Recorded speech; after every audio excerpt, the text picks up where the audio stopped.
How's that for a slice of fried gold? You think this is a fucking costume? This is a way of life. I'll be back.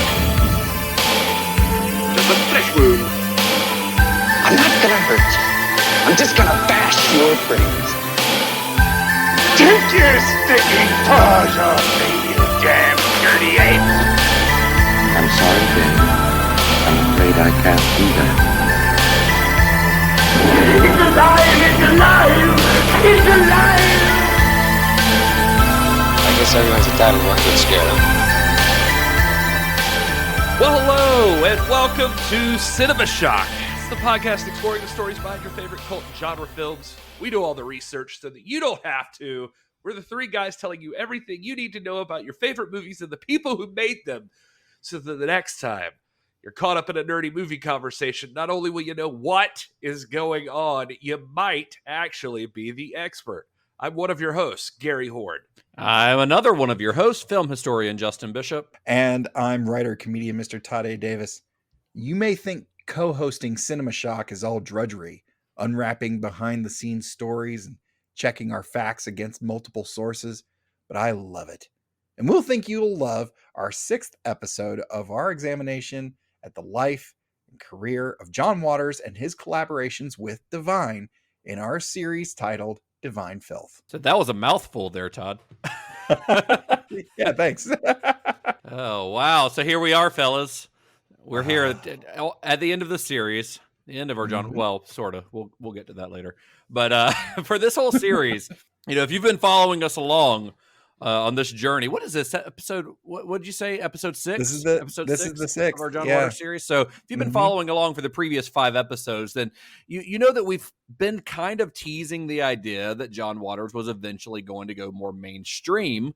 Of course, if you're familiar with John Waters' work prior to listening to this podcast, you probably already knew that. But the movie we're talking about today, it is by far John Waters' most well-known and most mainstream movie. See, when you start watching John Waters movies from the beginning, like we did, it's kind of, let's say that you're watching them from the beginning. You start with Multiple Maniacs and Pink Flamingos, and you have no knowledge of anything John Waters is ever going to do. It's hard to imagine that this guy, the guy who made Multiple Maniacs and Pink Flamingos and Female Trouble, was ever going to go mainstream. I mean, if we didn't know it ahead of time, it would be inconceivable to think that the guy who filmed Divine eating shit on an actual street corner in Baltimore would ever approach the kind of filmmaking that would draw in mass audiences. And yet here we are. Yep. Let alone would Divine play a suburban housewife. But yet when you read interviews with John Waters, even those written in the 70s and the early 80s when he was still wearing the crown of the Prince of Puke, it's easy to see that he always kind of had a game plan. I've said it multiple times on this show that he was a businessman. He knew that even after Pink Flamingos, that the crassness of those earlier films was not sustainable. But, as a businessman, John Waters wanted to be successful. He knew what it took to be successful. John Waters wanted to make money, is what it is. John Waters, this is a career, and he wanted to make money. And he's always been upfront about that. I mean, he was never going to compromise who he was as an artist to do so, but that was always his end game, is that he wanted to wear silk shirts. He didn't want to shop in the thrift stores of Baltimore anymore. And he's also smart enough, as a businessman, to know that he was going to have to evolve in order to reach the kind of success that he craved. He knew that in order to thrive, he was going to have to make the kind of movie that a lot of people would want to see. He would later say, "I never just wanted to shock. I always wanted to make people laugh first. And how I got my original laughs was by shock. I didn't want to make Ilsa She-Wolf of the SS. I like that movie, but for me, humor is first and shock is second. I don't want to be predictable, and if I kept doing the same thing, it wouldn't have worked anymore." So he took a step in this new direction with Polyester, and while Polyester was a very big move forward in that regard, it still didn't quite reach the levels of mainstream success that he was aiming for. But then in 1988, a full 7 years after Polyester's release, Waters would finally reach that level of success with a movie that exceeded all expectations, even his own, a film that thrust Waters into the national spotlight and made him not just a cult director, but a name brand director. And that film, of course, is Hairspray. Baltimore, 1962. The heyday of hairdos and hair don'ts. We shall overcome someday. Not with that hair, you won't. Heartthrobs and hefty girls. Hot dates and hit talkers. No matter what you've heard, we are gonna teach the white children how to do the bird. Beatniks and hair hoppers. And one magic potion that holds it all together. They put me in special ed just because of my hair. The times, they're a-changing. Something's blowing in the wind. White trash, plain and simple. Fetch me my diet pills, would you, hon? Oh, Mother, you're so 50. Starring Sonny Bono, Ruth Brown, Divine, Michael St. Gerard, Debbie Harry, Ricki Lake, Jerry Stiller, and Sean Thompson. The new comedy from John Waters. It's way beyond Grease. Hairspray. Spoilers. Mama told me not to use it. Spoilers. Well, if I don't, I'm gonna lose it. Spoilers. Gimme control. Spoilers. Got stand up so. Well, now we're going to have to pay for the rights for that. 'Cause I don't know how we won't get pinged since it sounded exactly the same. Yeah. Listen, if anything, I am a performance chameleon. I go in, I take the material, and I embody it, and that's what I bring. That's what I bring to the show. None of those words are things I would have used to describe what you just did. So after Polyester, Waters figured he finally had the clout to get a sequel to Pink Flamingos made. He wrote a script called Flamingos Forever and spent several years trying to get that project off the ground. And while this project may have felt like a step backwards in terms of mainstream success, I think Waters was trying to use the clout afforded to him by Polyester's modest success to get a movie greenlit that he may not have been able to get greenlit otherwise. We covered Flamingos Forever briefly at the end of our Pink Flamingos episode, but in reading the script, it is clear that this was going to be a much bigger and much pricier film than anything Waters had done before. And while developing it, Waters budgeted that film at about $600,000, which is twice the budget of Polyester, which is an incredibly ambitious goal for a movie that ends with Divine flying away on a giant turd like it's Aladdin's magic carpet. Waters spent years trying to make Flamingos Forever happen, and even New Line, who had met great success in distributing Pink Flamingos, they turned him down, as did a lot of other studios. And on top of that, Divine was reluctant to return to the role that had made him a star, wanting to break away from those types of shock value roles and segue into a more legitimate career as a character actor. Then in 1984, as we discussed on our last episode, Edith Massey passed away, and that was, pardon the expression, the final nail in the coffin for Flamingos Forever.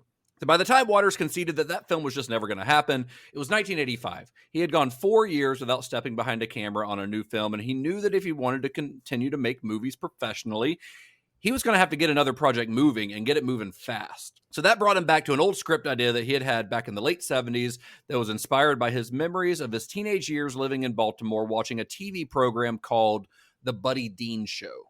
Now, for those that don't know, the Buddy Dean Show was produced locally in Baltimore. It was sort of like a Dick Clark's American Bandstand. It was like a regional version of that. The format of the show was kind of a teenage dance party where the committee members, who were like the Mouseketeers from Baltimore, were billed as the nicest kids in town. They danced to popular music from around that time. It aired from 1957 till 1964. It was the top-rated local show in Baltimore, and for several years, the highest-rated local TV show in the country. And I cannot imagine a 2-hour dance show entertaining me, but all right. I mean, I used to watch Spring Break on MTV, but it probably had a little more to do with there being a lot of very scantily clad women on it. Yeah, that was not this show. That's fair. That's fair. Although it does sound like, I would read about it a little bit, and it seems like, record labels would actually bring music to this show to like play, and we'd make up dances for it so that it would have to be used in the show, and that would be what hooks the kids in, that they got to go buy that music now so they could do the dance at home or learn that dance or whatever. Yeah. Anyway, John Waters was a huge fan of this show. Yeah. John Waters loved it. And in his book, Crackpot, Waters says, quote, "You learn how to be a teenager from the show. Every day after school, kids would run home, tune in, and dance with the bedpost or refrigerator door as they watched. If you couldn't do the Buddy Dean jitterbug, you were a social outcast. And because a new dance was introduced practically every week, you had to watch every day to keep up. It was maddening. The mashed potato, the stroll, the pony, the waddle, the locomotion, the bug, the hand jive, the new continental, and most importantly, the Madison, a complicated line dance that started here and later swept the country. Yeah, he says he watched that show every single day, and it was on twice a lot of times. He actually was on the show too. Like he and Mary Vivian Pierce went on the show, and he said they would get thrown off. And I have seen him tell this story a few times, and he says a different thing each time. So this is kind of weird. But my favorite one, he said, was they got thrown off for doing the booty green, which was the one dance you couldn't do on the show. The booty. Anyway, I want to know what it is. Green. I got to look it up now. I got to know what was so bad about it. I know. So, okay, so fellas, we need to do a video, either Instagram or TikTok, of the three of us doing the booty green. The booty green. That's probably not going to Yeah. But yeah, there was another girl there, Mary Lou Raines, and he even talks about winning a twist contest with her. So that's how big of a fan John Waters was. He was a fanboy for the show. Unfortunately, the Buddy Dean show didn't keep up with the times, which ended up spelling its doom. A lot of the plot elements in Hairspray actually came directly from the real-life story of this show. See, Buddy Dean was a show that was exclusively cast with white kids. Once a month, they held what they called their, quote, their special guest day, is what they called it, where the dancers were exclusively black kids. The black kids called it Black Monday, but officially it was called the special guest day. Although there was never a black committee. The committee those are the kids that we see in the movie that are like the regular dancers. There were never any black kids on that. So the NAACP targeted the show for protests.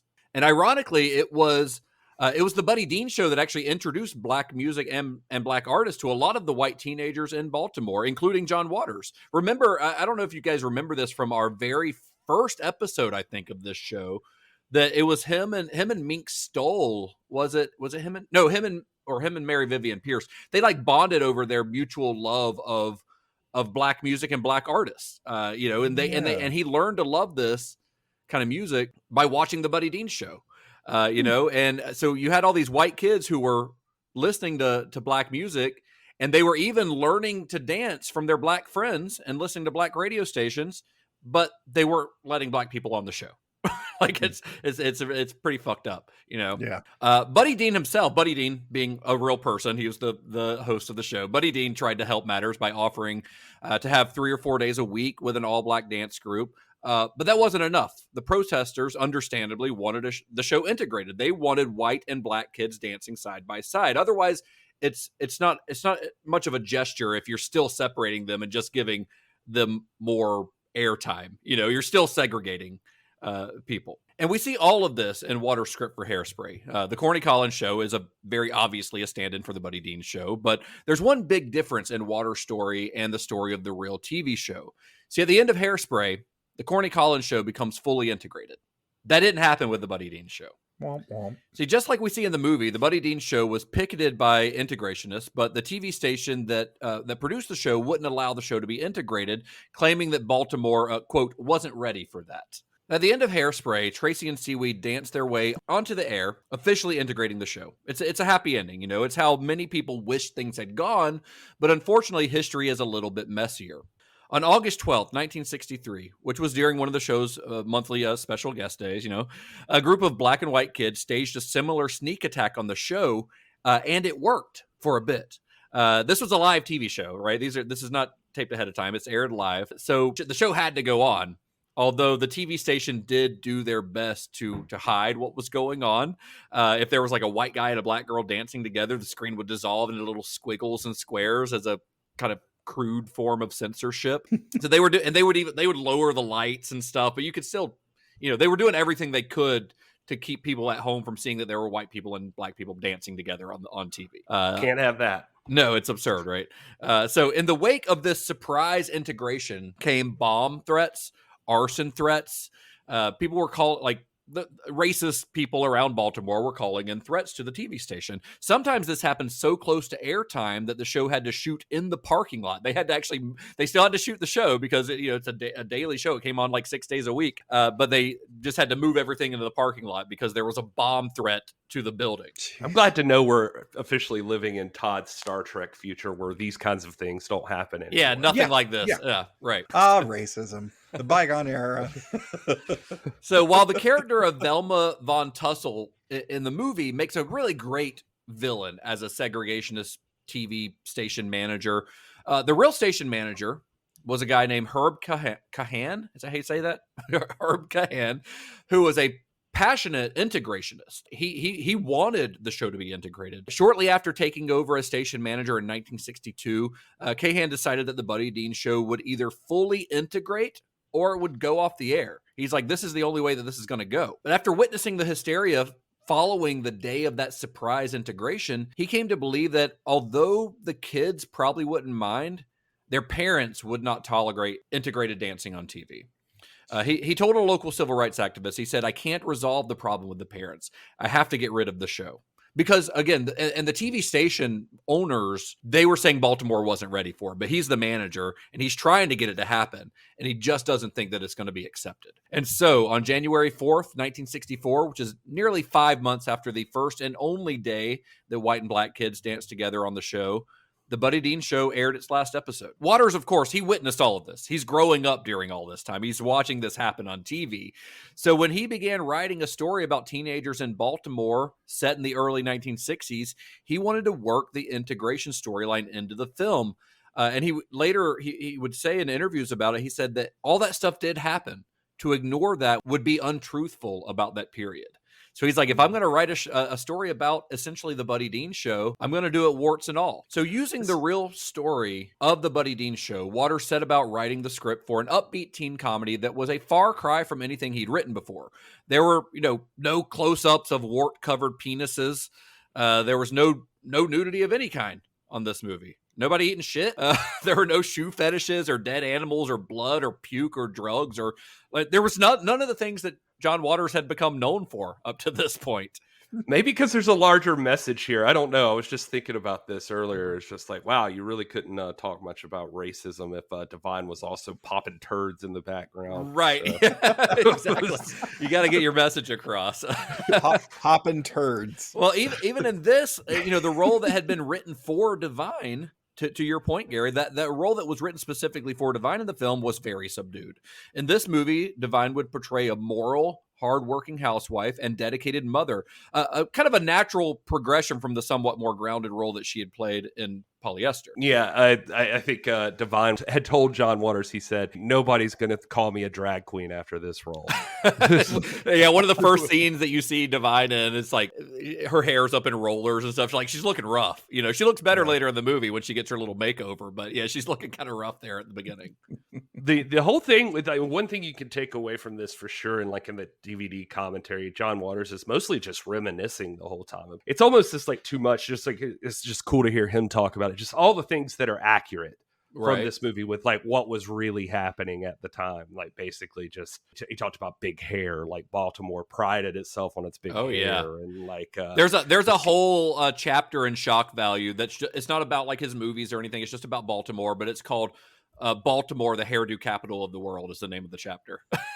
Yeah. He talked about like hair hoppers. That was a real thing. Mm-hmm. Yep. And yeah, it's true today in like some areas, but there will be like mother-daughter hairdos that they would do together. And your status could be claimed by like how big you could get your hair. So, he said he remembers like the first day. I can't remember if it was Pat Moran or Mink Stole or something. One of them like came on the set for the first time. He said they were just like, this is like the fucking Twilight Zone here.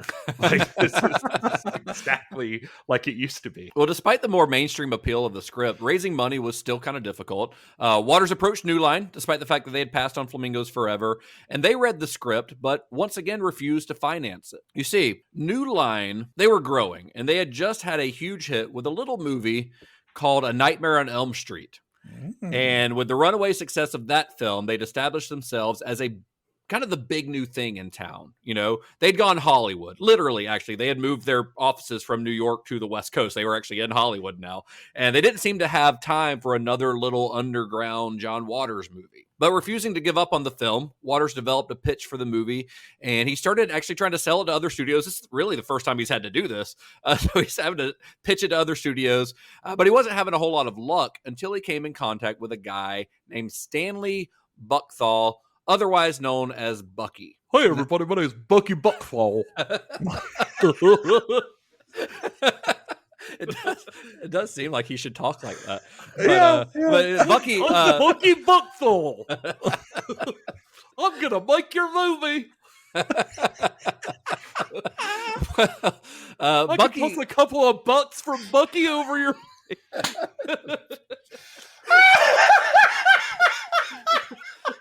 It's like a Chuck E. Cheese character. In my head. I'm sorry, I just saw that name. And I can't. What animal is he as a Chuck E. Cheese character? I'm picturing a beaver, personally. Oh yeah, he's definitely a beaver. He's got the buck teeth. I mean, I guess because of Bucky's. I want to toss a couple of bucks your way. I guess I'm thinking of We're gonna Bucky's. get this picture made. Well, Bucky was not a movie guy. He wasn't like a big movie financier or producer. He was a Wall Street guy who wanted to get into the movie business. You know, he wanted to start producing movies, just not from an artistic point of view, but to make money. Because again, he's a Wall Street guy. That's kind of what they want, is to make money. So he paid John for an option on the script and was confident that he could raise the $2 million budget that Waters was looking for by working with some of his Wall Street pals who also wanted to get into the movie biz. You know, he was like, I'm going to talk to my friends. We'll raise this $2 million. If I can't get enough people to contribute, I'll pay for it out of my own pocket, is what Bucky Believe said. me, John, I got a bunch of buds, and I think we can make a blockbuster with some big booty broads. The next Cinema Shock t-shirt is going to be this character. We're going to need somebody. We're going to need Just trust Buck. Oh man! So what our audience doesn't know is that Gary is just getting over having COVID, and I am guessing that you've taken like a lot of cough syrup today, or right? Oh my god! Oh man! Some alcohol. Yeah. So anyway, it's a good mixture, cough syrup and alcohol. You know. Yeah. Jesus. Well, we call it lean in my part of it. So I guess Bucky wasn't able to talk any of his stonk bros into financing the movie with him. So he eventually decided that he would just fully fund it himself. He called John. He's like, I'm just going to pay for it. I'm going to pay the $2 million. I'm going to fund this movie for you. And he wired the first $10,000 and pre-production officially began. They started working on the movie. But then there's a plot twist here, fellas. About 10 days into pre-production, Waters got word that Bucky had sold his option on the film. And guess who he sold it to? New Line Cinema, who had just turned it down. All of a sudden, Waters was back in business with New Line, and they were like really excited about it. You know, like Bob Shea called him, is all excited about working with us. Like, well, why didn't you just sign on to do the movie when we talked to you like a month ago, dude? You know, but so they're back. Bucky would still remain on as an executive producer, and he would be paid a fee of $125,000. Which, of course, would have to come from that $2 million budget. So Bucky made out pretty good because he sold his option to New Line and then got a salary of $125,000 as an executive producer. So it worked. Whatever he was trying to do. Sorry, John, I got to bounce a bummer off of you. New Line came back through. They tossed a couple of bucks my way, so I shared my spot. But I'm going to be an executive producer. We'll make billions. Billions, I tell you. Listen, if there's one thing Bucky knows, it's the BBD, the bigger, better deal, right, Bucky? BBDs and BBWs, that's Bucky's game, let me tell you.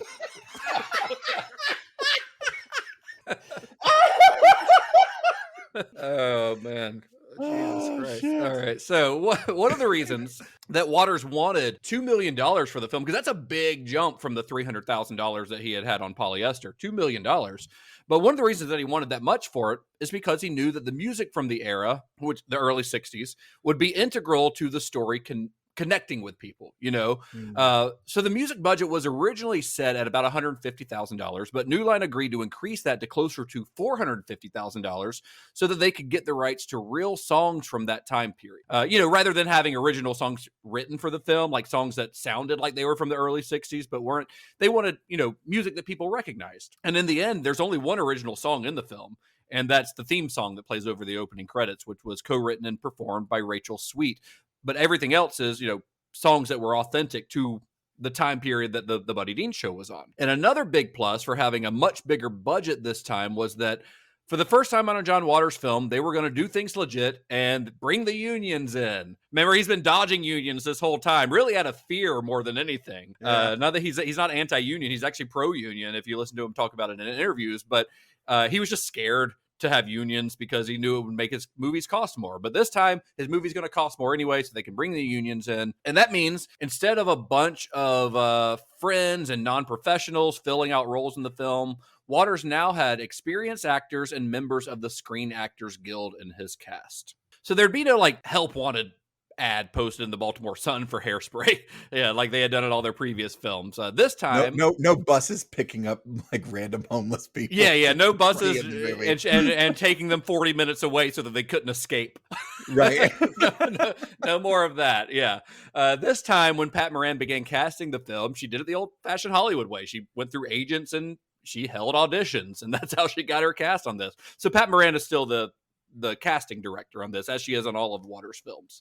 I think this might be the first one. Maybe she was on Polyester. I can't remember, where she's credited as casting director. Before, on all the more underground stuff, it was more just like that just fell under her umbrella of things to do. But she did eventually get an official title as a casting director, which is what she's done ever since. Of course, the one person that did not need to audition for the film was Divine, since he had already been given the role of Edna Turnblad, because that role had been written for him. There had actually been some thoughts to cast Divine as both Edna and Tracy, but New Line thought it might be a little weird having 42-year-old Divine kissing a 16-year-old boy on screen. So, besides, Waters was never really sold on that idea anyway. I think it was just one of those things where they were probably talking like, hey, wouldn't it be funny if you did both of these roles? Because John Waters, ever since Female Trouble, has been trying to make movies where Divine plays multiple roles, Yeah. He keeps trying to do that. So it kind of feels like something where it's like, wouldn't it be funny if you played Tracy and Edna? But I don't think they ever really considered it. Because remember, when he was talking about this back in 1977, when he was doing Desperate Living, he was talking about making this movie with a 15-year-old in the lead role, right? So he always clearly had the idea that he was going to cast an actual teenager in the lead. Right. And it was Divine's manager, Bernard J., who suggested that Divine also play the role of Arvin Hodgepile, who's the racist TV station owner, because he knew that if Divine played that part, it would be another male role on the actor's CV, which would help him get similar roles in the future. Because remember, they're trying to build Divine as like this character actor, not a drag performer, not a drag queen, but a character actor. So more male roles, the better, right? So he gets cast as Arvin Hodgepile as well. For the role of Edna's husband, Tracy's father, Waters cast a comedy legend in Mr. Jerry Stiller. Yeah, for anybody who doesn't know who Jerry Stiller is, he was known for his 206 episodes of King of Queens and 27 episodes of Seinfeld. But he also appeared in many of his son's films, including Hot Pursuit, Heavyweights, Zoolander, and The Heartbreak Kid, among others. Jerry was born on June 8th, 1927 in Brooklyn, New York. After having served in the U.S. Army during World War II, he earned his bachelor's degree in speech and drama from Syracuse University in 1950. And one day, Jerry was in an agent's office when he overheard a young woman named Anne Mara expressing her frustrations about a particular casting agent. So Jerry took her out for coffee, which was all he could afford at the time. And they were married for over 60 years. And during their marriage, the New York Times considered the comedy duo of Stiller and Mara a national phenomenon. They appeared on the John Winters specials, Steve Allen Comedy Hour, and the Ed Sullivan Show, just to name a few. They even had their own TV sitcom, the Stiller and Mara Show, that was in 1986. Jerry and Ann had two children, Amy and Ben. Oh, Ben Stiller. Yeah, there it is. That's who his kid is. Okay. In 2001, Jerry wrote a book, Married to Laughter, a love story featuring Anne Mara. But after suffering multiple strokes, Amira Stiller died on May 23rd, 2015 at their home in Manhattan at the age of 85. And just 5 years later, Gerald Isaac Stiller died on May 11th, 2020 at the age of 92 from natural causes. And just going back through, like, you can just pull up Jerry Stiller greatest moments, Kings of Queens, Jerry Stiller greatest moments, Seinfeld, and you will just laugh your ass off. He's so funny. Like, so fucking funny. His like, I never really watched King of Queens, but like him as George Costanza's dad on Seinfeld is one of the greatest like guest starring roles on a sitcom of all time. Like, it is every time he pops up, he is so funny. Like, and just to the energy to the rafters. And to only appear on 27 episodes out of like however many 100 episodes. The fact that he is a part of so many like memorable like Seinfeld moments, you know, Festivus and all that stuff. Like, that's all the man's ear. Like, it's just classic. Just like every time he appeared on that show, it was like a classic episode of Seinfeld. Yeah. He's really great, and I love him here as well. I love him in this movie. Oh yeah, so good, and just totally fits that period and what his character, you know, running the joke shop. That is Jerry Stiller. Yeah, like, you absolutely see him doing that. It's really great. So, as for the film's villains, Waters had originally envisioned the roles of Velma and Amber Von Tussle, with Joey Heatherton and Pia Zadora in the roles. Do you guys know who Pia Zadora is? No, not really. Look her up. I'm not going to go into a big career thing on her, but look her up. She was in her first acting role was in Santa Claus Conquers the Martians, which, if you're a fan of Mystery Science Theater 3000, you've probably seen at some point. But then she transitioned into a musical career, and it's very strange. Anyway, they both passed. Heatherton passed, although she did pop up in Crybaby later on. Crybaby is Waters' movie after this. And Zadora, she was in the middle of like this transition from an acting career to a musical career. She was on tour promoting that musical career.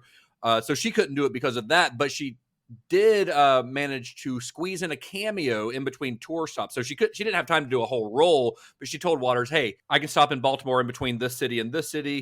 If you can squeeze me into a cameo, I'll do it. So she pops up here as the Beatnik chick.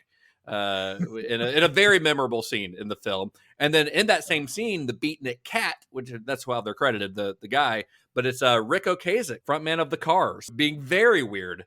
It is a very Rick Ocasek role. He's a phenomenal musician. If you're not familiar with the Cars, the Cars' first album is one of the greatest debut albums of all time. I mean, it is incredible, just great stuff. But that's him there as the Beatnik painting, you know, in the background, just being really strange. Then Waters offered the roles of the Van Tussle ladies after Heatherton and Zadora turned it down. He offered it to several other actresses, among them Mamie Van Doren and Lisa Marie Presley, but many of them just turned the roles down.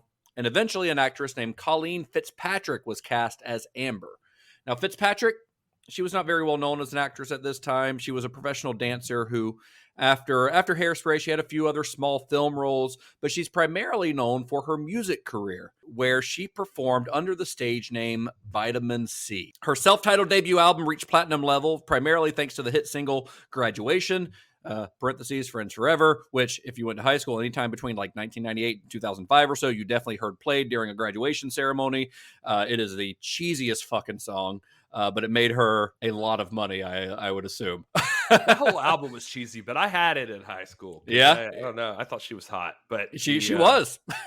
She had put a smile on your face, make the world a better. Yeah, and I think that one was actually before Graduation, if I remember. That was like I think that was the first single. But then Graduation just became this thing that got played at graduations, and it became like synonymous with graduations for a period of time in the late 90s and early 2000s. It was like this at Good Riddance Time of Your Life by Green Day, right? Like everywhere. Yeah, exactly.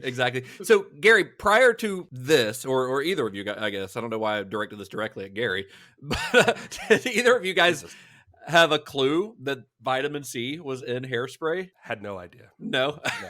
That's just the weirdest bit of trivia to me. I've known that bit of trivia for years, but I just remember the first time I found out, I was like, wait, the Friends Forever girl? That's her?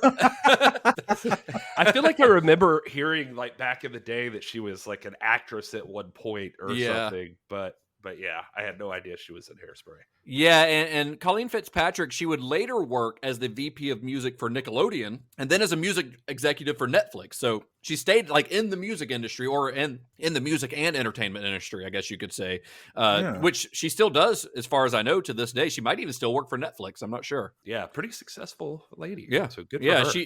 She like, for someone who was not a one-hit wonder, but like a two-hit wonder, a lot of times they just drop off the face of the map. But for her to transition that into like some other executive roles in the business is pretty impressive, Yeah. Then the role of the mother, Velma Von Tussle, that would end up being played by Debbie Harry, lead singer of Blondie, of course, who you may recall contributed some songs to Polyester.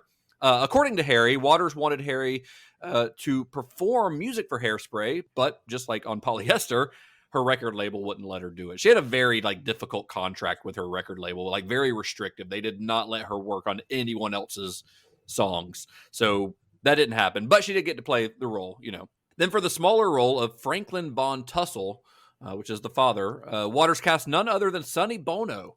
Bono's casting was a bit of a surprise to some fans since Bono was a well-known conservative Republican who was looking to run for office, and as we know, eventually did. His political beliefs seemed to kind of run contrary to Waters' own, but he fit the part well. He had acting experience and was, of course, a well-known name. I think Bono started in 88, I think was his first year as mayor of Palm Springs. I don't know. He says they never really talked about politics, and he just always puts over Sonny Bono in every interview I saw just about how he plays a racist. Who would do that? Right. In the middle of their political career. And said that was actually Debbie Harry's biggest draw too. Debbie Harry had some thing about really wanting to work with Sonny Bono. And really? So that drew her to the role. And Waters said he later met Cher at one point, and Cher even came up to him and thanked him for being so good to Sonny and talking so nicely about him all the time, even after everybody would try to bury him for being a Republican or whatever reason. That she always thought that was really cool of John Waters. Yeah, I mean that seems to be just the kind of guy that Waters is. He can put certain political, disagreements aside and still get along with people, which is great. I mean, granted, there are certain, we're not going to get into it, but obviously there are certain beliefs that are hard to brush under the rug. but in the case of John Waters, I mean, he talks about that a lot, who even with Tab Hunter, remember Tab Hunter was a conservative, and they would kind of joke about it. Well, it's interesting to think about it. Maybe it's changed a little since then, but to think about those guys also, or you're in a movie with a drag queen and all of this stuff, so it's just interesting. The world, it seemed to be so much nicer then. People getting along with each other. Weird. I mean, Waters did say that, Sonny Bono did kind of question, he had seen John Waters' other movies before. So he kind of questioned, what is it? What movie are we actually making? Yeah. Waters would later say, here's a quote from Waters. He says, he was great. He kept saying that he thought I was going to trick him. As soon as he'd leave the room, 30 people were going to run in and eat dog shit. He kept saying, is there some scene you haven't told me about that's in this movie? He just couldn't believe that the movie was this kind of, nice. just pleasant, He didn't understand how Waters was going from one extreme to another, really, and kept thinking Waters was trying to, he was going to pull the rug out from under him at some point. So in the role of Motormouth Maybelle Stubbs, Waters cast Ruth Brown. I know we've got there's a lot of singers in this movie, which you have that pop up in a few Waters movies after this. But for Motormouth Maybelle, he cast Ruth Brown, who was a singer-songwriter who was sometimes referred to as the queen of R&B. She had several hit songs for Atlantic Records in the 1950s. She was actually known as how New Line is the house that Freddie built. Atlantic Records was kind of known as the house that Ruth Brown built. She had some of their first big singles. Yeah. So in the 70s, she had started doing a little bit of acting, appearing in TV series. She was in The Jeffersons, Checking In, she was in a lot of TV shows. But so this kind of felt like a natural progression, singer to actor to, be in a movie that where music is such an integral part of the film. So it felt natural for her to be in this. And Waters had based the character of Motormouth Maybelle on a real DJ from that era, a guy named Paul Johnson, who was known professionally as Fat Daddy and hosted the monthly the special guest day on the Buddy Dean Show. He was the host, so he was essentially what Motormouth Maybelle is here. So with all of these big roles cast, they still had one major part to fill, which was the film's lead character, Tracy Turnblad. And after many, many auditions, they finally found a young woman named Ricki Lake, a local singer and dancer who hadn't done a lot of acting at this time. And I remember seeing interviews with her where she said there was an ad for a dancing fat girl. That's what she said, which I just cannot imagine that you would just put out an ad that says we need it. I mean, I've always thought about that because it's like when you're doing an audition or a casting call for a role that requires someone of a certain size or whatever, like you have to kind of put that in the description. Like if you write the movie Precious and you're casting for the role of Precious, you can't just have anyone show up for that audition because they don't fit the role, you know? Just other little sweet tidbits about her is apparently like her and Jerry Stiller bonded a lot on this film. Yeah. And he became like her mentor in entertainment and stuff. And like they had like a long relationship where he kind of looked out for her. But yeah, this was like her first big thing ever. And she talks about she didn't even have like Divine was the only person with a private trailer or dressing or what they call it, a honey wagon. Yeah. But so she was like changing actually on location and stuff like that. She didn't have anything. She didn't know what to expect, but I don't know. It's just interesting. This is like a whole new experience for her.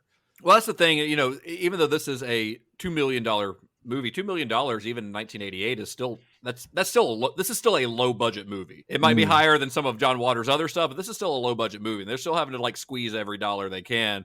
I guess we should say, this is not in my notes, but for people who are not our age, like maybe some of our younger listeners, if you don't know who Ricki Lake is outside of this, I mean, she's in some other acting roles, of course, after this. I mean, she pops up in a few other John Waters movies. She's in Serial Mom. She's in Crybaby. But for people my age, I think you probably best know her as the host of her own talk show, which is just called Ricki Lake. I think it was just called Ricki Lake, which started in like the early 90s. Like about 5 years after this is when she became a talk show host, and like very successful. It ran for over a decade, I think.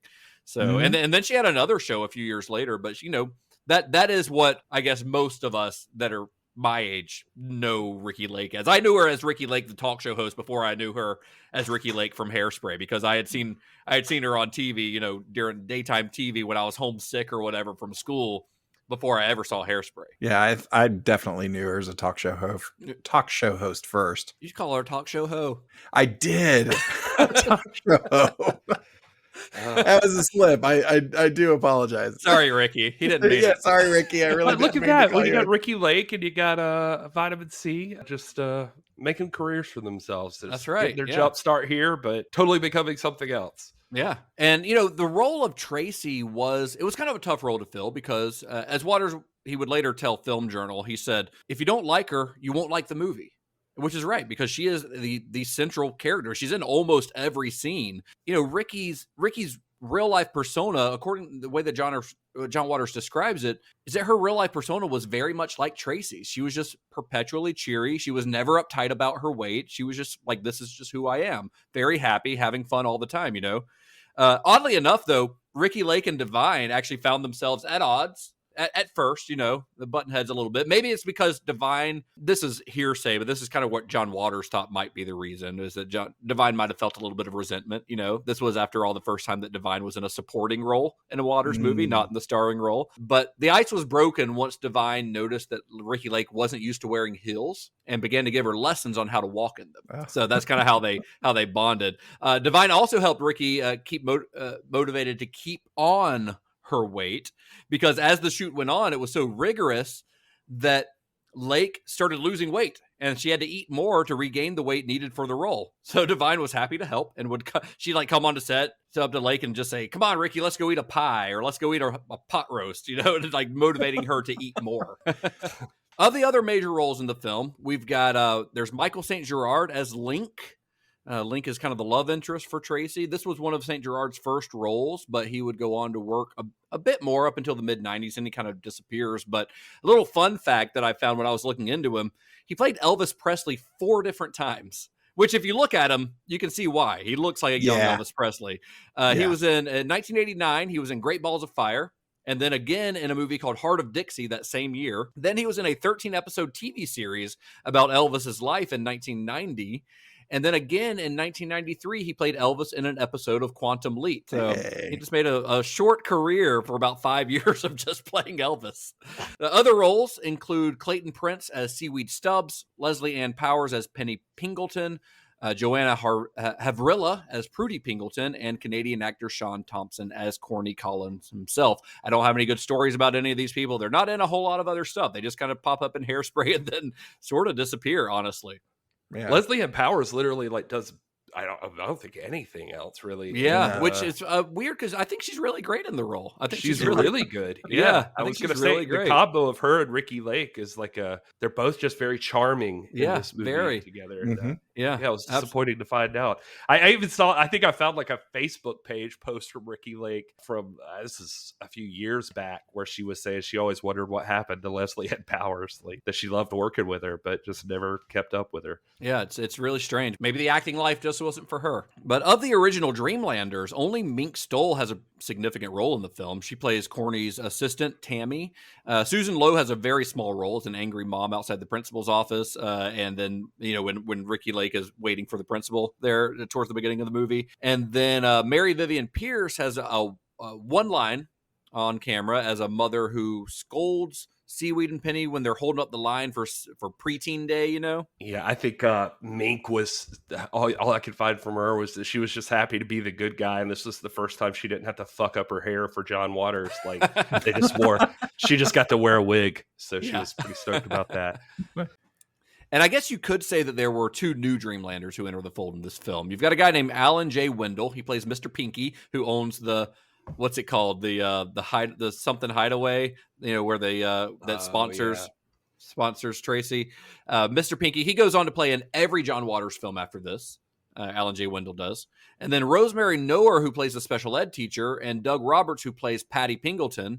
They are, very, they're in one scene apiece in this, but they actually appear in every John Waters film after Crybaby. They're not in Crybaby for whatever reason, but everything after Crybaby, they pop up in a small role. Nice. This is also John Waters, by the way. John Waters' first credited acting role, I think. That's right. It's the first time that he has a little cameo. He plays the scientist who's trying to hypnotize what's her name, Penny. Hypnotize her out of wanting to date a black guy. It's a very weird role. It's a very funny role though. And John Waters really hams it up, and that's kind of what he does in acting roles after this. He pops up in cameos here and there, not just in his own movies. I mean, he's in Bride of Chucky, he pops up in the Hairspray remake as a flasher. Yeah, it's just little funny roles, but this was the first one. You're right. I don't think he was in Star Trek though, but if there's any movie that we've talked about on this series, because we've been batting zero on this whole series so far. We haven't had a single one. 5 episodes. So on episode number 6, do we have anybody that's connected to Star Trek in any way, Todd? Well, guys, I am so happy to report 6 movies. I found one. One person. One person. That's it. It was, and he's in the uncredited section. Okay. So Yeah. I had to really go for this one. Wow.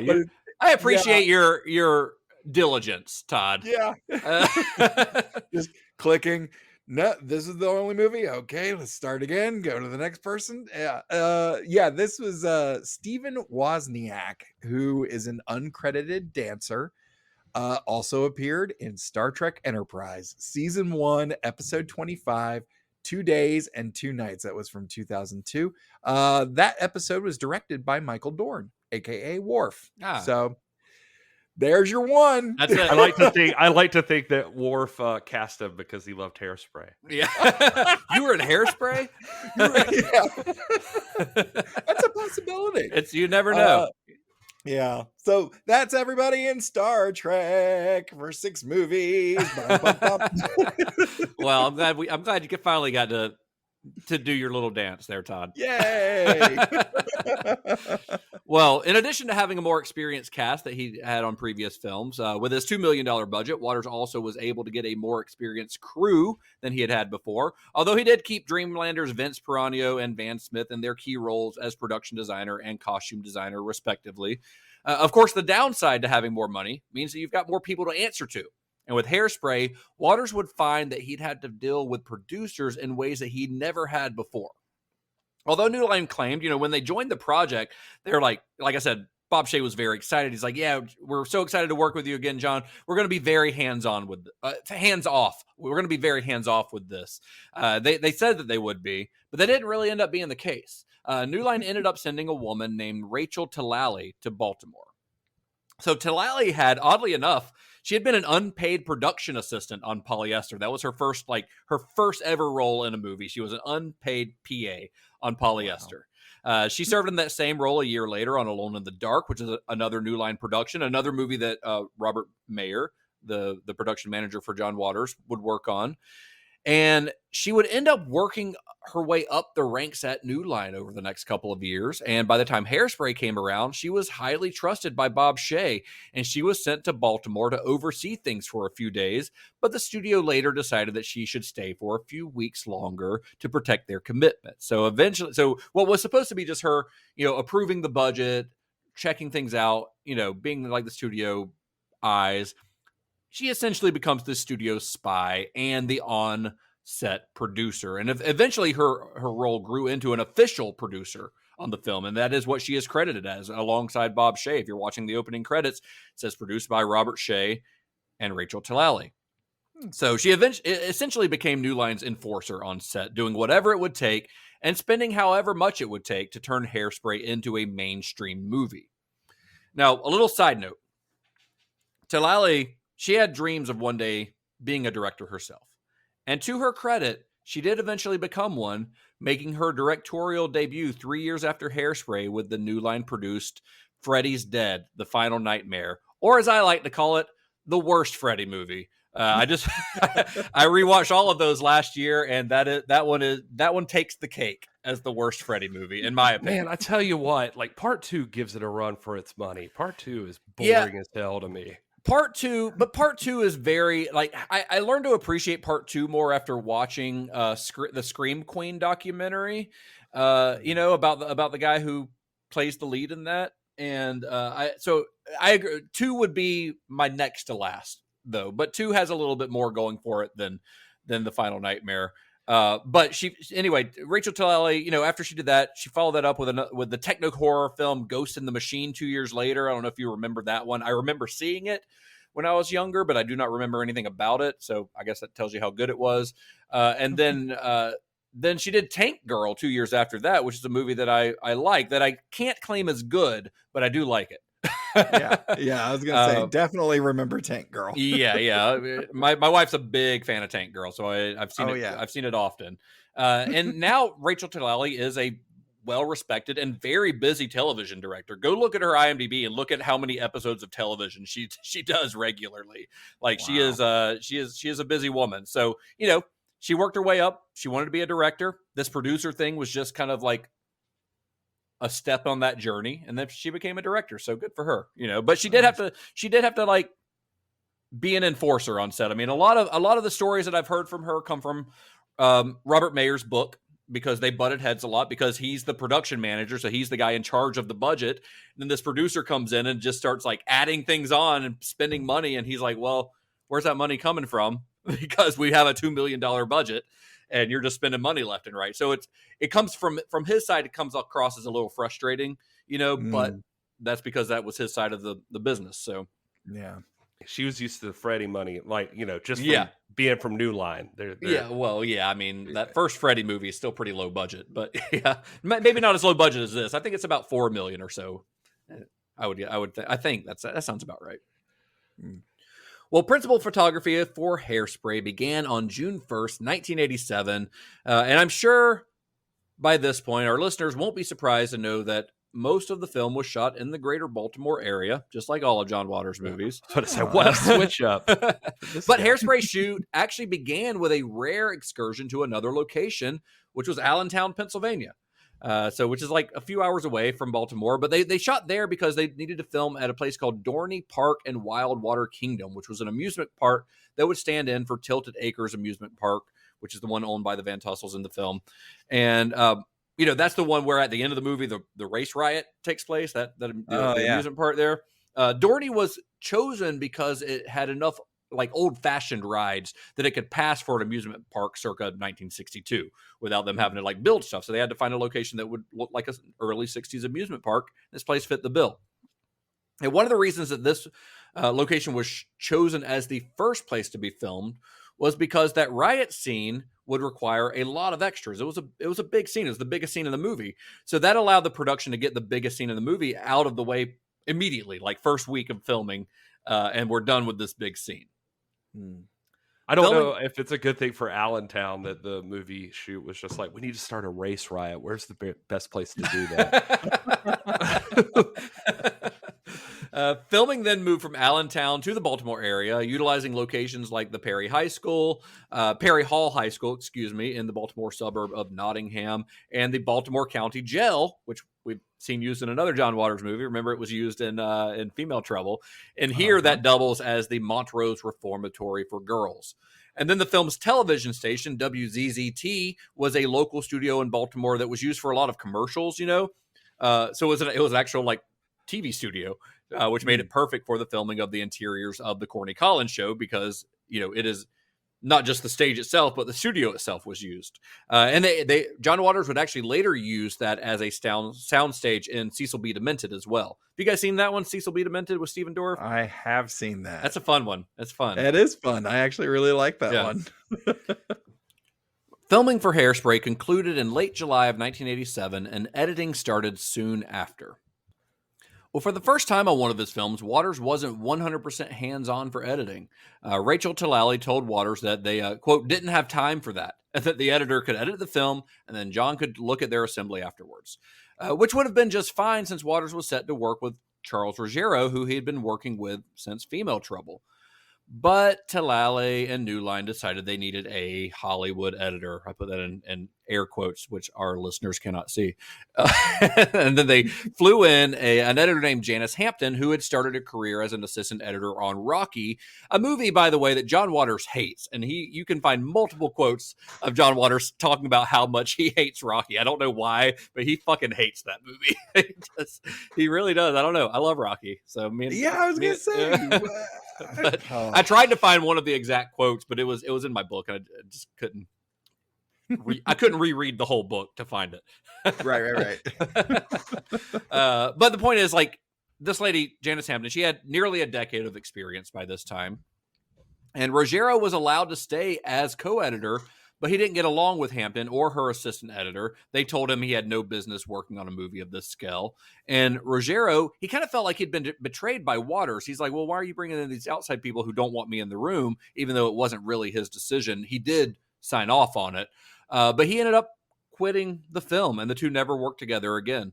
Hampton, she would actually end up editing Waters' next several films. So I guess that relationship ended up working out, even though it was started as something studio mandated, but it ended up being a good collaborative relationship. And as always, of course, as we've said on, I think, every episode of this series so far, Waters insisted that the film come in at 90 minutes, which means that several sequences ended up on the cutting room floor, including one scene that they filmed.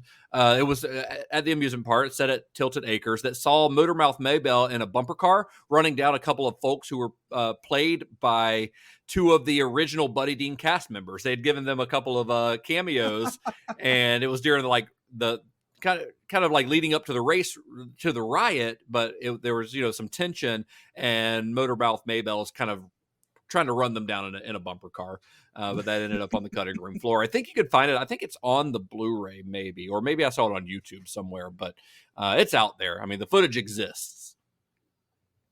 And Waters was really hoping, while they're editing this film, he's really hoping that he's going to get a PG-13 rating so that more people could see it. Because again, he's trying to make this mainstream as possible. And at this point, he needed a hit because his last couple movies weren't that successful. Polyester had some modest success, but wasn't exactly a hit. And he needed a hit, and it had been several years since his last movie. It had been 7 years since his last movie. And he was surprised, and he was somewhat horrified when the film was given a PG rating by the MPAA. He's like, I'll never work again. after he got a PG rating. He's like, my career's over. John Waters has gone PG. But he did. He got a PG rating, which means that, like, after years of battling the censors over the content of his films, he had finally made a movie that literally everyone would be allowed to see. Naturally, this led to some of Waters' older fans to accuse him of selling out, but Waters looked at the film as being even more rebellious than his earlier ones. He would later say, subversive to me is the fact that Hairspray became one of the best-selling videos for children's birthday parties, and it starred a drag queen. That's subversive. Yeah, I remember seeing another quote about him with the PG rating, but he said, I thought I was going to kill myself. It seemed like the worst possible thing, but it turned out to be the best possible thing because it would have been more of a shock if I had made another R-rated movie. I've always said this is my most devious movie. We have drag queens, interracial dating. Even Florida hasn't bitched about it yet.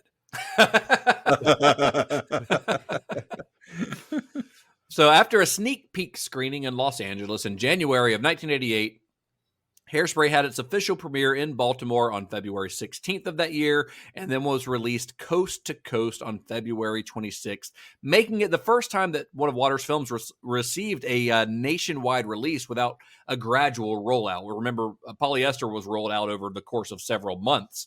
And Hairspray received excellent reviews from critics. In Crackpot, Waters wrote that his favorite review of the film was from a guy named David Edelstein, who wrote for Rolling Stone magazine. You may have heard of it. He called it, quote, a family movie both the Bradys and the Mansons could adore. So with that said, even though this is probably John Waters' most beloved movie, I would say, as far as like mass audiences, I would say this is probably his most beloved movie. I'm willing to bet that there are still a few people out there on the dark corners of the internet who don't like this movie. Yeah, I mean, it's actually tough in a lot of places to find like a good 1-star review for John Waters. And I'm surprised that the place where I found the most was on Letterboxd. And there's a good number of people there who need a nap.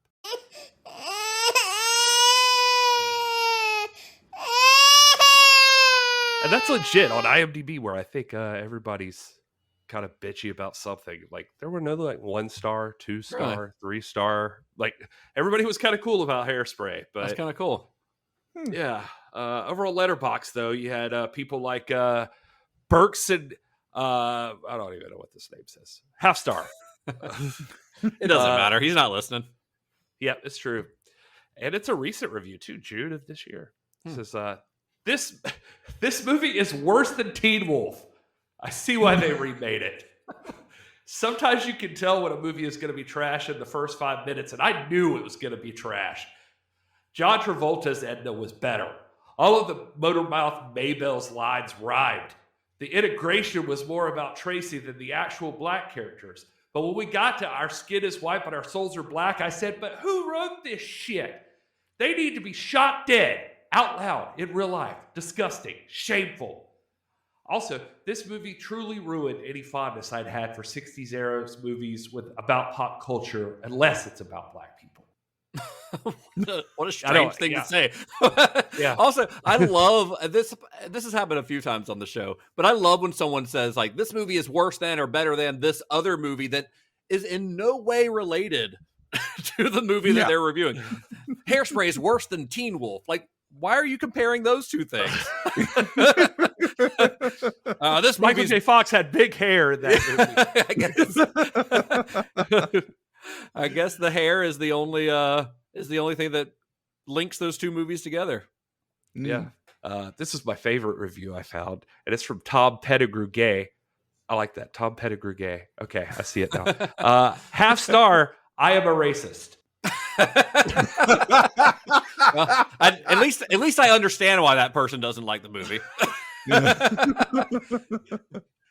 Here's another half star. Hairspray is drawn out, terrible, worthless, stupid movie. It doesn't know when to stop a joke, stop a scene, or stop being itself. This is a truly bad movie. Hairspray fails at absolutely every level imaginable.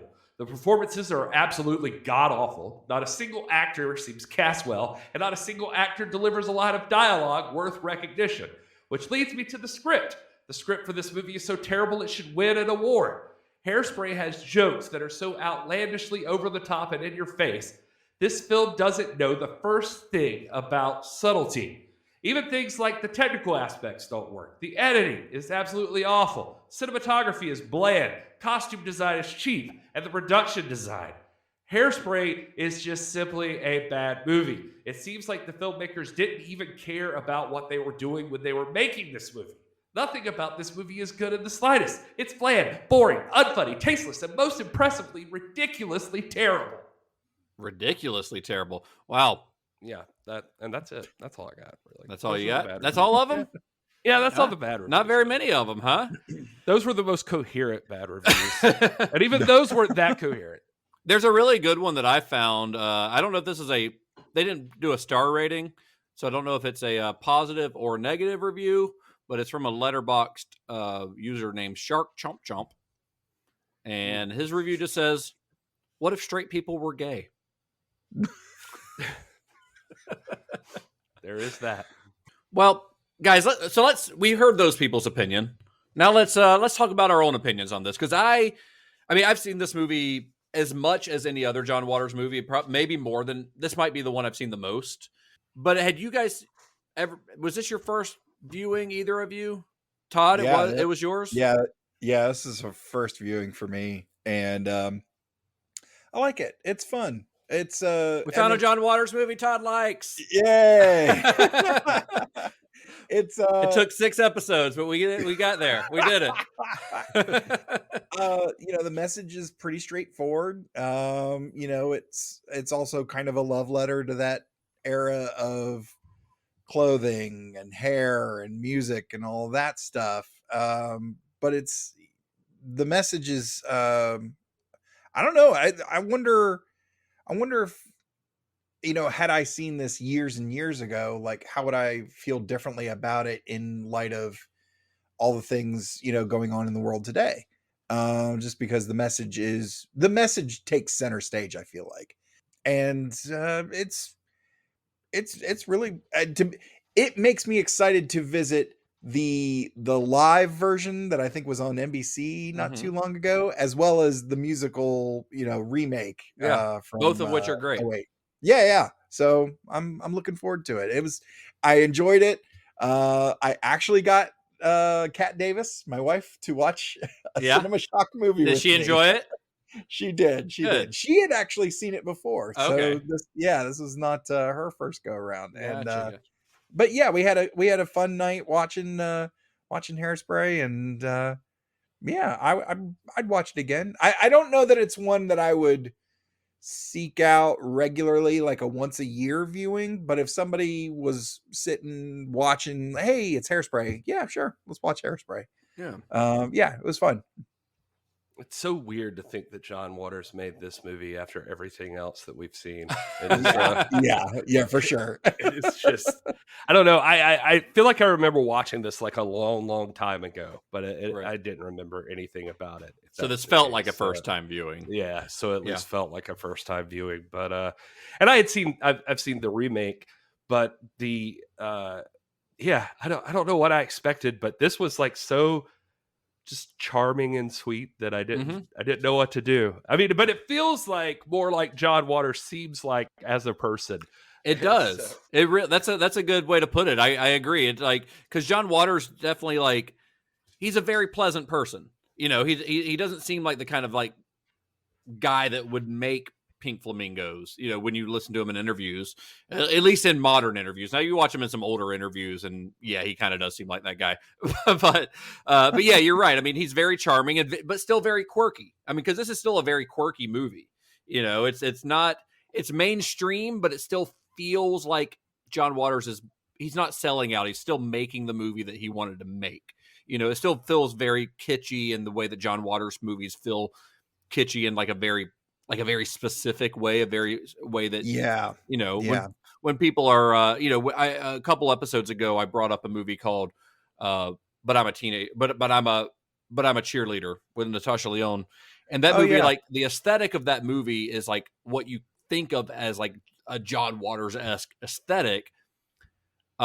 And this it's gross or anything. It's just this very specific type of kitsch, which this movie has in spades. I think that really started with polyester, but then this is really like putting some polish on it a little bit, but not too much. Not too much polish. You can never have too much polish on a John Waters movie.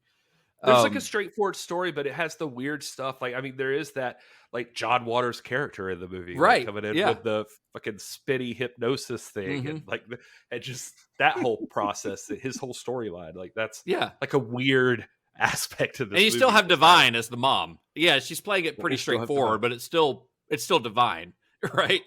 And then there is, like Todd said, there's the message part of it. And I found a really cool quote from him about that.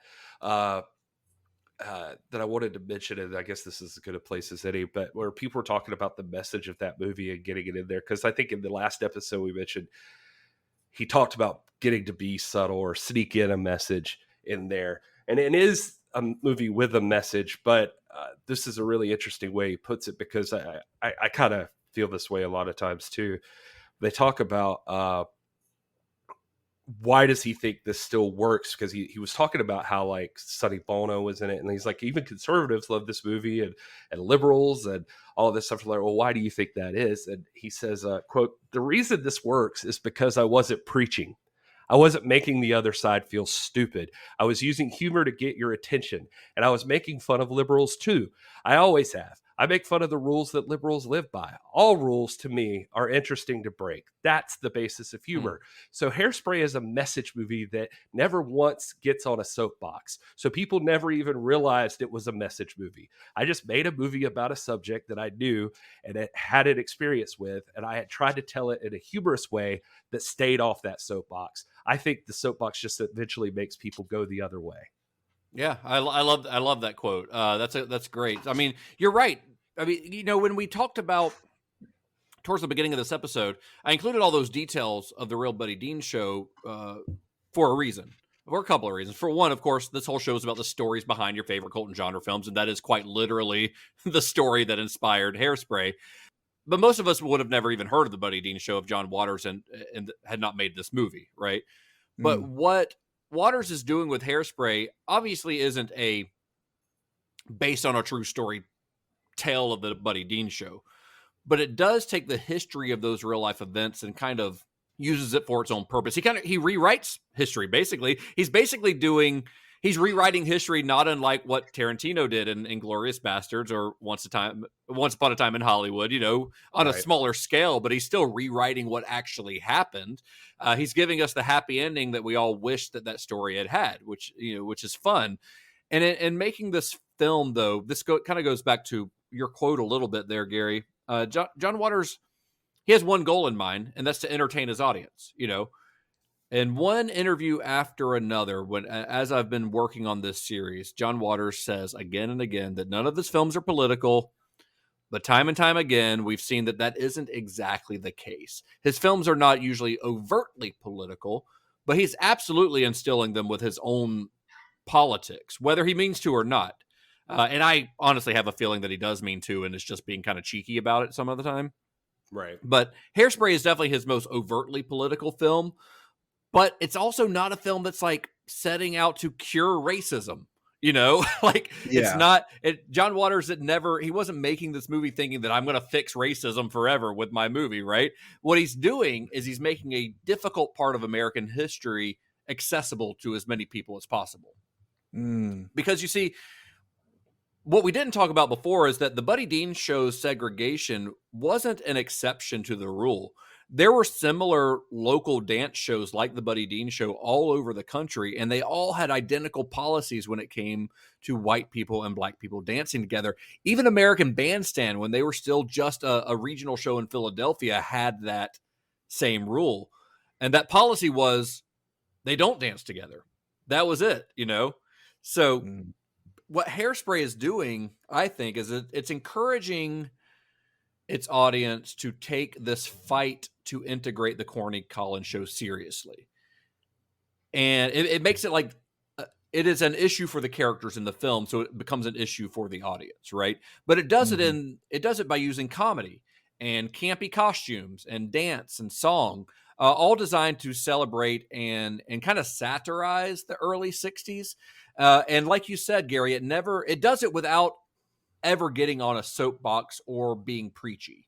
And I think that's why the movie still works, 35 years later. It gets its point across without ever making anyone, namely white people, feel uncomfortable, right? Because they don't feel like they're being preached to. I just always think a cool thing with art is that when it can be subtle about, I don't know, sneaking something into your brain that, like you weren't really expecting. And right. I know people might not think that works sometimes, but I feel like there's been experiences I've had where it's, over time, I became accustomed to something because I would see it pop up in art. Nobody had to get on I do feel like when you attack somebody, like changing somebody's foundation, like that's a big uprooting of everything that they stand for. So sometimes it could be very, I don't know what the word is I'm looking for, but it could turn people away from like, they get this like adverse reaction to that. But when you can like slowly like tell them a story that maybe later on they can start to think about it and start to, really appreciate like, and maybe kind of reevaluate how they feel about a certain thing. I don't know. This movie is, I feel like we are hopefully far enough along that, obviously we see in the news, there are still people who would love segregation, I guess. But, I love the way this movie tells this story, that you can also have a lot of fun with it and also be like, Jesus, this is so stupid at the same time. Right. Later on. Yeah. Think about the darker side of what was going on here too. Right. And I don't think that, I'd hesitate to say that John Waters is being subtle with his message here. I mean, it's pretty clear what his message is here, but he's making it like palatable. It fits naturally in the story. I feel like some people feel the need to like they're not relying on their story to get you to the place they want you to be. So then they eventually feel like they've got to just like straight out say it to you. And John Waters does it. He's relied completely on this story as a whole to just be the message it needs to be. Right. Yeah, exactly. I mean, it feels more natural, and he's not trying to change the world here either. He is still just trying to entertain his audience. And Hairspray is very entertaining. It's a very fun movie. It's a blast, I think. There's a reason that it was a hit, but it's also like it's a piece of entertainment, but it's one that, hopefully gives people something to talk about on the way out of the theater or whatever, Absolutely. Without feeling like a message movie. Even though there is a message, it doesn't feel like a message movie, if that makes sense. Yeah. Because it's not until I kind of sat back and thought about it, was just kind of like, the irony of spending that much time on your hair to look a certain way, and then, the evil that's in your heart, the grime that's in your heart takes center stage when you're just like, no, these people can't dance with these other people, and all of that. It's really fascinating how John did it with this one movie. thing I appreciate too is that, I don't know, one thing that really hits me every once in a while, and it did with this movie, is that when you talk about those things, and we don't have to do a whole podcast on racism, I guess, but it is just that when you talk about things like segregation, it's easy to think about those things like they were like a century ago or something like that, and then you can watch Hairspray and realize that this is John Waters telling the story. By the way, John Waters is still alive. This is in his lifetime. This is, this is all still pretty recently. My parents were alive when this was happening. Me too. Yeah. I remember seeing pictures of my mom with the big blonde beehive. Man, I grew up in Pentecostal churches. They were still wearing that shit in the 90s. Oh yeah. I remember those pictures you showed me of your mom, Todd, with like the white hood too. That was oh, yikes. No, Pat Davis was a saint. And you told me it had the point on top because of the hair. Yeah. The hair was so big. Like, It was just, they needed room for the beehive. Yeah. You know, Gary, Todd, speaking to what you were saying, like this was a major, without getting too preachy about it, like this was a major issue in the 60s. And John Waters isn't the one thing I think that you can say about what he's doing here is that he's not like making light of it, even though he's making a comedy about it, which I think is kind of, that's kind of a fine line, to walk, but he doesn't ever like the racism, the racists are never a joke in this. You know what I mean? If that makes sense. No, yeah, because I mean, looking at like stand-up comedy where, there's jokes, there's race-based humor. Mm-hmm. But in my experience in watching a lot of it and trying my hand at crafting something close to it, it's first of all, it's incredibly difficult to do. It's not just, hey, let's tell a joke, but it's, being able to comment. You are commenting on this situation. It's more of an observation of like, look at how ridiculous this is. Yeah. I mean, that's a lot of stand-up. Look at how ridiculous this particular aspect of society is, or this particular aspect of government, or, whatever. In this particular case, yeah, he's doing it with humor, but it's not, he's definitely not making light of it. It's very much like pointing out the ridiculousness of these people who are, again, the idea of they are polishing a turd. They themselves are the turd. They're giving themselves these big, huge hair, hairdos, and, the clothing, the fashion of the day and the whole thing, but their soul is just rotten. Well, one thing that we've talked about throughout this whole series is how John Waters is he's always on the side of the outcast and the outsider, the people who feel like an outsider. And in the case of this movie in the early 1960s in Baltimore, the people who felt like outsiders were people who were not white, So this is various, in other films, it's LGBT people. In this film, it's Black people. Or, I mean, even Tracy herself is an outsider to an extent because of her weight, but John Waters is always on the side of the outsider and the people who are the oppressed, because Tracy, the thing about that I love about her character is that she's overweight. That's one of her character traits, but she never sees that as a bad thing. She's never down on herself. Her mom mentions it a couple of times, but never like in a disparaging way. But like she sees her on TV and she looks as big as a house, but it's not really like she's ashamed of it because she herself is big. It's more like she's worried that people will pick on her about it. But her mom is dealing with her own insecurities about that situation. Exactly. But the only people in the film who ever give a shit about that are the bad guys, the Von Tussles, Amber and her mom. Yeah. Those are the only people. Like Corny Collins doesn't care, Link doesn't care, Penny doesn't care, Tracy doesn't care. Like it doesn't matter to them that she's big. And I love that he portrayed her that way as someone who's just confident in her own skin regardless, and she's happy and she's dancing. And Link, who is like the stud in town, is into her because of who she is, and her weight never is even brought up as an issue during that relationship like it would be in so many other movies, and I love that. And part of the reason that her character works so well is because Ricki Lake is just pure joy on screen. She's just really great to watch, and she's fun. She's magnetic on screen in this. She is pitch perfect casting all across the board here. My other favorite character, we've mentioned him, but Jerry Stiller, I love Jerry Stiller's character in this.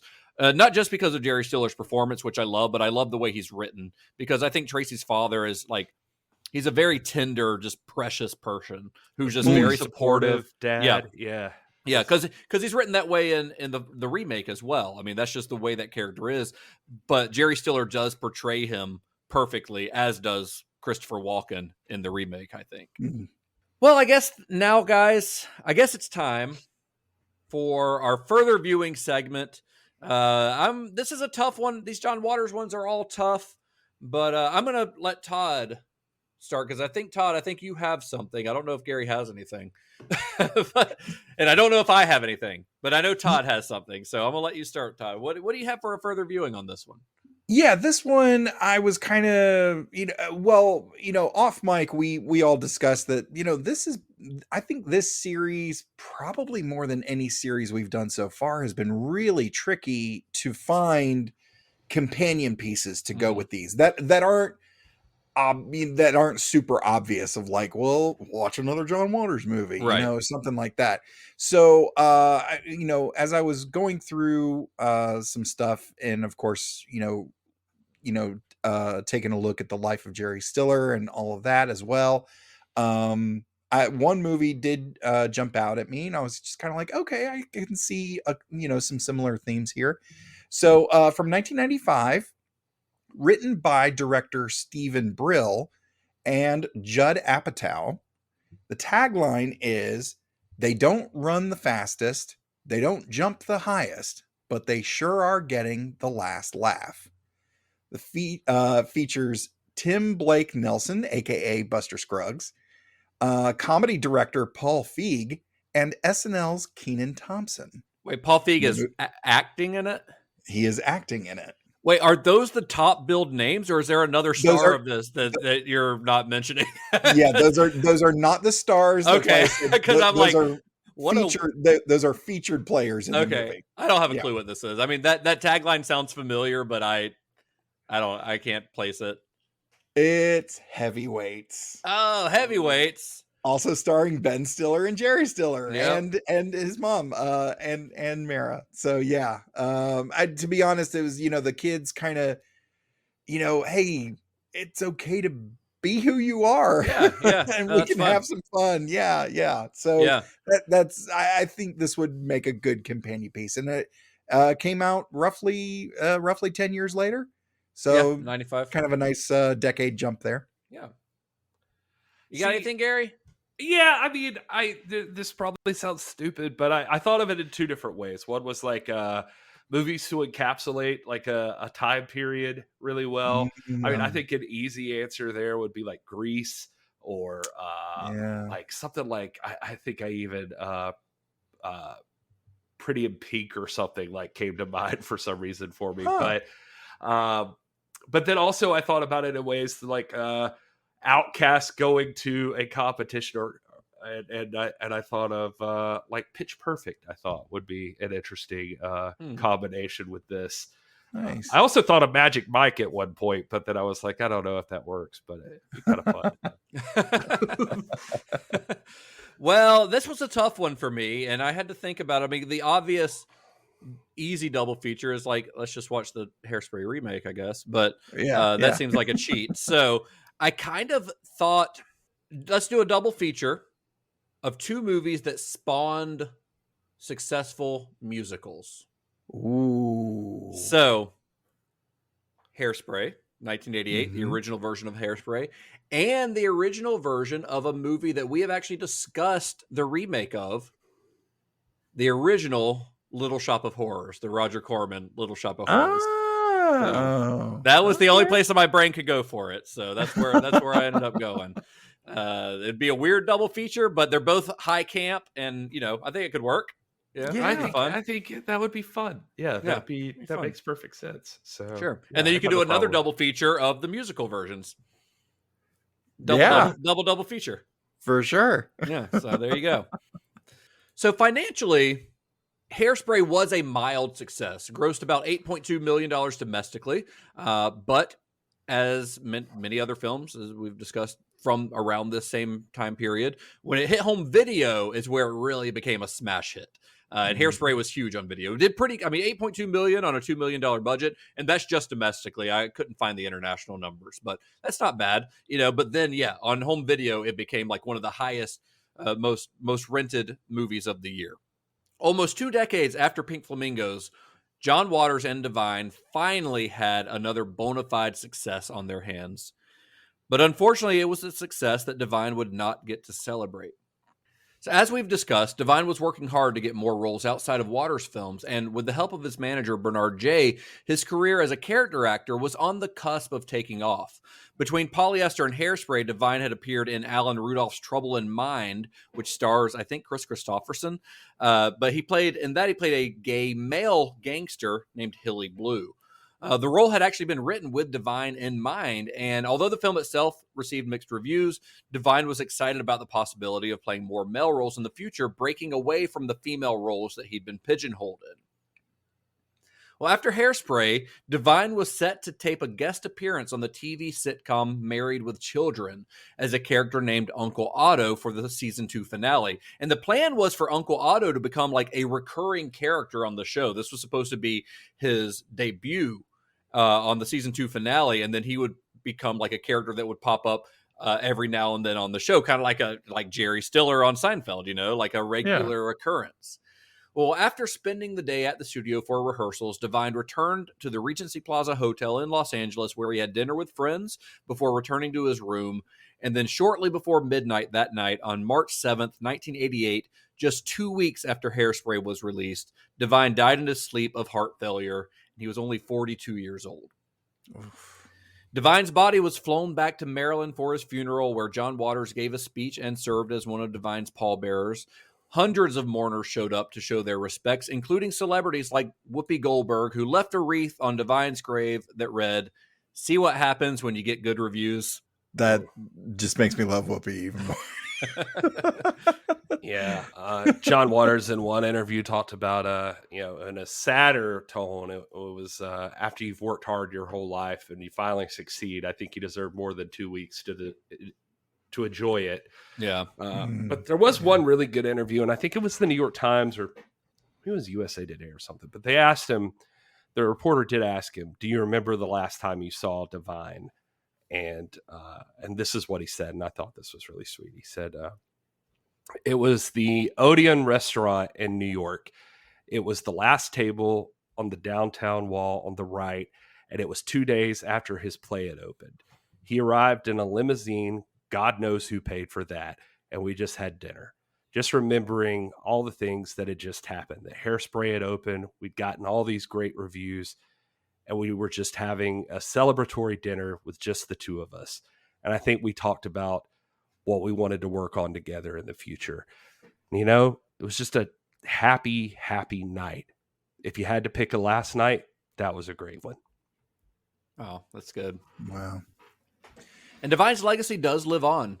We're still talking about him today, right? Decades later. He only appeared in 8 films that were released during his lifetime. And we're still talking about him today. And of those 8 films, 5 of them are John Waters movies, right? Yeah. And but yet, for someone who seems like such a niche performer, he has become a legend. He changed movies forever. He changed the art of drag forever. He changed LGBT representation forever. And most importantly, everyone who knew him, everyone that you read interviews that when they're talking about Divine, they all remember him as a kind, caring, and loving person. And although he wasn't the lead character in Hairspray, his role of Edna Turnblad is probably his most iconic. It's definitely his most widely seen. And it's one that lives on today, both on and off stage. Because you see, after the film's success, New Line begged Waters to write a sequel to the film, giving him carte blanche, but he had no interest in that. He did toy with the idea of a Hairspray TV series for a bit. He even worked on a pilot script, but the project never really gained traction. However, Hairspray would find further and even bigger success in the early 2000s when it was turned into a stage musical and became a Broadway sensation, eventually spawning a film adaptation of the musical as well. But that's a story for another day.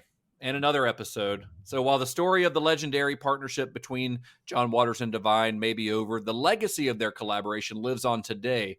So we've decided that we can't properly tell the story of Hairspray and really the story of John Waters without telling the story of Hairspray, the other Hairspray, the musical. So that's exactly what we're going to do on our next episode, and what I'm considering kind of an epilogue, a coda to this series, as we discuss the 2007 musical remake of Hairspray. One of the things he said in one of these interviews too was he said the best thing about Hairspray is it's inspired so many different things. There are like 4 different versions of it. You can't do a bad version. I've seen the musical done in schools where a skinny black girl is playing Tracy. Kids don't care. When they finally do the I think this was right before the remake, or no, I guess he was talking about before a new remake, because he says when they finally do another remake, they should cast Lizzo as Edna. Just switch everything. Sex, weight, age, everything. I take pride in this, that the characters can get beyond your threshold of belief, even if you cast it in a completely different way. Tracy Turnblad speaks to anybody who's ever been an outsider. And today, almost everybody thinks they are. I think Trump and Obama call themselves outsiders. So today, I don't even want to be an outsider. I'm an insider. I became an insider with Hairspray. I snuck in. That's great. What a great quote. I think that's a good quote to end this episode on. And then next week, or next episode, I should say, we will conclude our series on John Waters and Divine. I hope you guys have enjoyed this series, though. This is hopefully not the last John Waters movie we will be discussing. If you guys enjoyed this series and you want us to continue to look at the later career of John Waters, please let us know. We want feedback. A lot of these directors, we only do a handful of episodes on them because we don't want to talk about the same director for 20 weeks out of the year. Right? Yeah. So we have to split them up by kind of eras of their career. So that's what we're doing with John Waters. And we're kind of ending with him going mainstream. And then next week's going to be the epilogue, where we kind of see where that mainstream success eventually went, with the musical. But, if you guys want us to do Cry Baby, Serial Mom, Cecil B. Demented, if you guys want us to do that, hit us up. Let us know. Give us some feedback.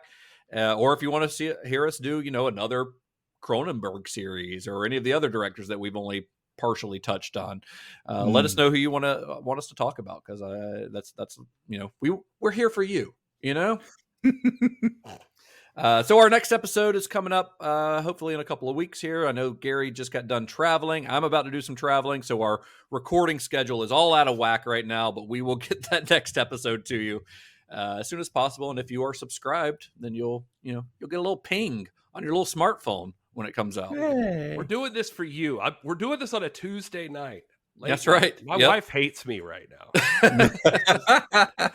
Well, let's conclude it so Gary doesn't become a single man again. Where can you fellas be found on the internet? I am at This Is Gary Horde, all spelled out. I remember when I used to say that you did. Rock and Roll Gary? Rock and Roll I don't Gary. know why it just naturally came back to me. Anyway, that's on Instagram and Twitter. If you like wrestling, I host This Is Pro Wrestling. It's at This Is Pro Wrestling on YouTube and at TIPW Show on the socials. I also work with the National Wrestling Alliance, and you can access their links in their bio on Instagram at NWA. And I'm working my way through the entire Star Trek franchise in chronological order for now on my show, Computer Resume Podcast, available now wherever you get your podcasts and on all the socials at Computer Resume. You can also find our link tree there with links to all of the things, including our Patreon. Hint, hint. So please check us out. And I am at Mr. Todd A. Davis on Facebook, Twitter, Instagram, Letterboxd, and D&D Beyond, as long as they behave themselves. And you can find me at Justin_Bishop. That's on Instagram, Twitter, and Letterboxd. The show is at cinema_shop, _shock, not shop. The show is at cinema_shock on Instagram and Twitter. You can check out all of our episodes as well as links to our Discord and our merch, etc. at cinemashock.net. Like, rate, review, share us with all your friends any way that you know how. And until next time, may the wings of liberty never lose a feather. And be excellent to each other. Johnny, it's the times. They're a-changin'. Something's blowing in the wind. Fetch me my key, would you, hun? We got to work on your Baltimore accent.